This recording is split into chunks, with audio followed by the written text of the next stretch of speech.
दोस्तों नमस्कार, मेरे टिप्स इनकम चैनल में आपका स्वागत है। दोस्तों जीवन में सफल होने के लिए खुद के कुछ सिद्धांत बनाने पड़ते हैं और उनको अपनाना पड़ता है। और दोस्तों अगर ये सिद्धांत हमको किसी मान्य काव्य से या महाकाव्य जो हमारे शास्त्र हैं उनसे हमको सीखने को मिले तो बहुत ही अच्छा होता है और उनको अपनाने में हमें गर्व होता है।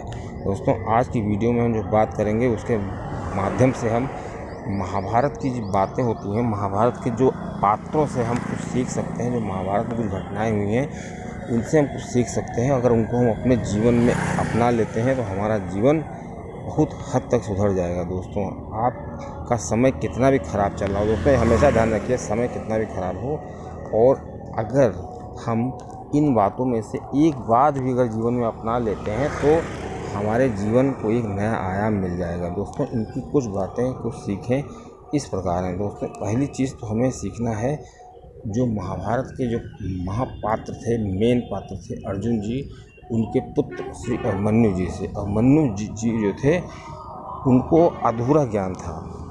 तो दोस्तों अधूरा ज्ञान, जब कोई काम हम करते हैं तो अगर हमें अधूरा ज्ञान है तो हम कभी पूरी सफलता नहीं मिल सकती है। अगर हमें पूरी सफलता चाहिए तो पूरा ज्ञान होना चाहिए, क्योंकि जो अभिमन्यु जी थे उनको चक्रव्यूह को तोड़ना नहीं आता था। वो चक्रव्यूह में फंस गए और वीर गति को प्राप्त हुए।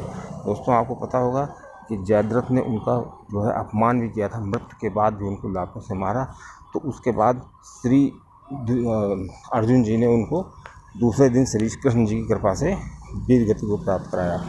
दोस्तों ये जो घटना थी इस महाभारत की सबसे मार्मिक घटना थी। तो इससे हमें ये सीखना है कि जब तक हमें किसी भी चीज़ का पूर्ण ज्ञान ना हो तब तक हम उस काम में सफल नहीं हो सकते।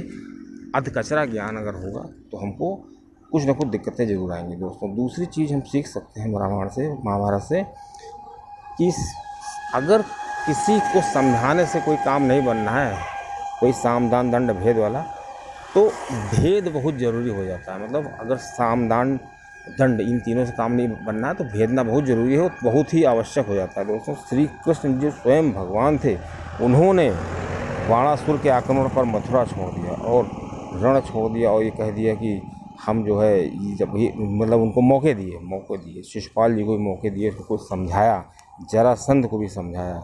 लेकिन जब शिशुपाल ने अति कर दी, जब देखा कि उसकी 100 गलतियाँ पूर्ण हो गई हैं, तब श्री कृष्ण जी ने शिशुपाल को सुदर्शन चक्र से मार दिया।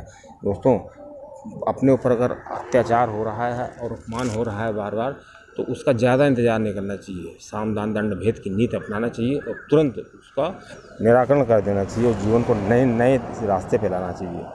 और दोस्तों अगली सीख हमको ये मिलती है कि हमको जुए से और सट्टेबाजी से हमेशा दूर रहना चाहिए।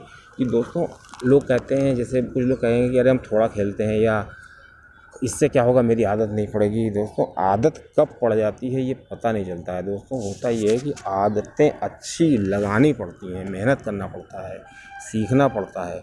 और अगर हम अच्छी आदतें नहीं लगाएंगे तो बुरी आदतें अपने आप पड़ जाती हैं। बुरी आदतों को लगाना नहीं पड़ेगा। इसलिए अगर कोई अच्छी आदत भी नहीं लगा रहा तो ये मान के चले बुरी आदतें तो उसको अपने आप लग जाएंगी। इसलिए दोस्तों हमें श्री महाभारत जी से सीखना है कि हमको किसी भी काम को तुरंत उसका निर्णय करना है और साम दान दंड भेद की नीति अपनानी है। दोस्तों और हमें तीसरी चीज़ सीखनी है कि जुए से और सट्टेबाजी से हमको बिल्कुल दूर रहना है। दोस्तों पांडव जीतने के चक्कर में जुए में जो है द्रौपदी को भी दांव पर लगा देते हैं। और दोस्तों जो शकुनी था बहुत ही माहिर था, उसका जो पासा था बहुत ही मायावी था और वो अपने पासे के दम पे जीतता चला आ रहा था। और दोस्तों चीरहरण हुआ और चीरहरण जो द्रौपदी जी का हुआ उसी की वजह से महाभारत हुई। इसका मुख्य कारण वही था कि चीरहरण। दोस्तों अगली चीज़ जो हमें महाभारत से सीखनी चाहिए कि हमें कभी भी बुरी संगत में नहीं पड़ना चाहिए। अगर हमारी संगत खराब होगी तो समझ लीजिए कि अगर संगत का असर ज़रूर पड़ता है, आपको पता नहीं चलता है। दोस्तों कहा भी गया है, कुछ लोग कहते हैं, दार्शनिक भी एक बात मानते हैं कि अगर आप का चरित्र जानना हो, आपके बारे में जानना हो, तो आपके अगर 5 साथी मिल जाएं, उनके बारे में पता चल जाए तो आपका चरित्र पता चल सकता है, आपकी सफलता का हद पता कर सकते हैं कि कोई कितना सफल होगा। मतलब जो हमारे 5 लोग जो हैं जिनके साथ हम उठते बैठते हैं, उनका हमारे जीवन पर इतना गहरा असर होता है कि कोई भी उसके बारे में बता सकता है। दोस्तों, तो हमें अगली 5वीं से सीखनी है कि हमें अपनी संगति जो है बहुत ही अच्छी रखनी है, क्योंकि संगत का असर बहुत जल्दी पड़ता है। देखो दोस्तों, शकुनी की संगत जो है दुर्योधन के साथ हुई थी, इसीलिए दुर्योधन की जो बुद्धि खराब हो गई थी, वो हमेशा जो है ठगने की सोचने लगता था और अपना जो तरीका है उसने बिल्कुल बदल दिया था और वो अमानवीय व्यवहार करने लगता था। दोस्तों, यही हाल कर्ण का हुआ। कर्ण की जब दुर्योधन से संगत हुई तो उसने जो है ऐसी ऐसी गलतियां कर दी कि वो ज़िंदगी भर उसका पछतावा करता रहा, और इतना महादानी और महावीर था वो कि शायद उसके मुकाबले पूरे महाभारत में कोई योद्धा ही नहीं था।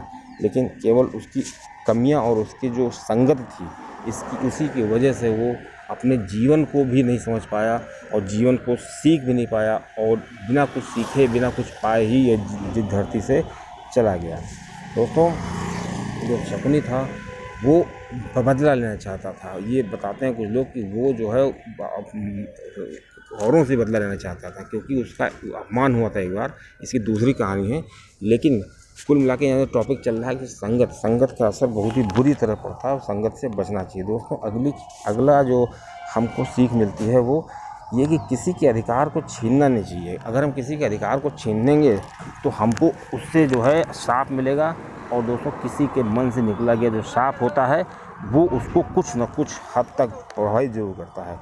किसी का जो श्राप होता है वो लगता ज़रूर है दोस्तों। इसीलिए हमें कभी किसी की चीज़ें छीननी नहीं चाहिए दोस्तों, या किसी के चीज़ों पे हमें अपनी नीयत नहीं ख़राब करनी चाहिए। दोस्तों, कंस को मारकर श्री कृष्ण जी ने उसके मामा को, अग्रसेन जी को राज्य दिलाया, और जो उनका राज्य छीन चुके थे दोस्तों। तो इस तरह यही हाल दुर्योधन का भी हुआ।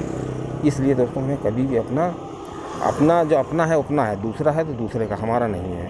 दोस्तों, अगली चीज़ जो हम सीख सकते हैं कि किसी भी चीज़ को सीखने का जुनून होना चाहिए। कोई अच्छी चीज़ है तो हमें सीखें, अगर हम सीखना चाहते हैं तो जुनून होना चाहिए। जैसे कि एकलव्य का जुनून था दोस्तों। एकलव्य को गुरुजी ने मना कर दिया था कि हम जात की वजह से तुमको नहीं सिखा सकते, अगर तुम क्षत्रिय कुल के होते तो मैं ज़रूर तुम्हें सिखाता।